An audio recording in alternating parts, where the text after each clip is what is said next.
Tiffin centre దగ్గర Puri curry చాలా టేస్టీగా ఉంటుంది కదా. మరి ఆ రెసిపీ ఏంటో ఒకసారి చూసేద్దాం. ముందుగా ఆయిల్ వేసుకొని తాలింపు కోసం 2 ఎండుమిర్చి చీలికలు, 1 రెమ్మ కరివేపాకు, తాలింపు గింజలు, అలాగే సన్నగా తరుక్కున్న 1 ఉల్లిగడ్డ ఇవన్నీ వేయించుకున్న తర్వాత 1 టమాటాని సన్నగా తరుక్కొని వేసుకోవాలి. ఇప్పుడు ఈ టమాటాలు బాగా వేగేలాగా వేయించుకొని కొద్దిగా మెత్తపడేంత వరకు కలుపుతూ ఉండాలి.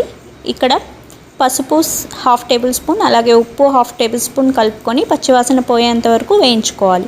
ఇప్పుడు ముందుగా ఉడకబెట్టుకున్న 3 ఆలుగడ్డల్ని స్మాష్ చేసుకొని తాలింపుకి కలపాలి. ఈ తాలింపు అనేది అడుగంటకుండా స్లోగా కలుపుతూ ఆలుకి తాలింపు అంతా బాగా పట్టించేలా కలుపుకొని 1 స్పూన్ కారం యాడ్ చేసుకోవాలి. ఇప్పుడు ఈ కారం పచ్చివాసన పోయేదాకా వేయించుకొని చిన్న గ్లాస్ కొలతతో 1 గ్లాస్ వాటర్ గ్రేవీ కోసం యాడ్ చేసుకోవాలి. ఈ గ్రేవీ అనేది హై ఫ్లేమ్లో మసాలాలన్నీ బాగా కలిసేలాగా ఉడికించుకోవాలి. ఇప్పుడు 1 టేబుల్ స్పూన్ శనగపిండిని లంప్స్ లేకుండా వాటర్లో కలుపుకొని ఈ గ్రేవీకి యాడ్ చేసుకోవాలి. అంతే అండి, 2 మినిట్స్ ఇది ఉడికించుకొని స్టవ్ ఆపేయాలి. దాని తర్వాత మూత పెట్టుకొని 2 మినిట్స్ అలాగే ఉంచి దాని తర్వాత పూరీలతో సర్వ్ చేసుకుంటే చాలా టేస్టీ పూరీ కర్రీ రెడీ అండి. ఈ రెసిపీ మీకు నచ్చితే తప్పకుండా ఛానల్ని లైక్, షేర్ అండ్ సబ్స్క్రైబ్ చేసుకోవడం మర్చిపోకండి. Thanks for watching south Indian recipes.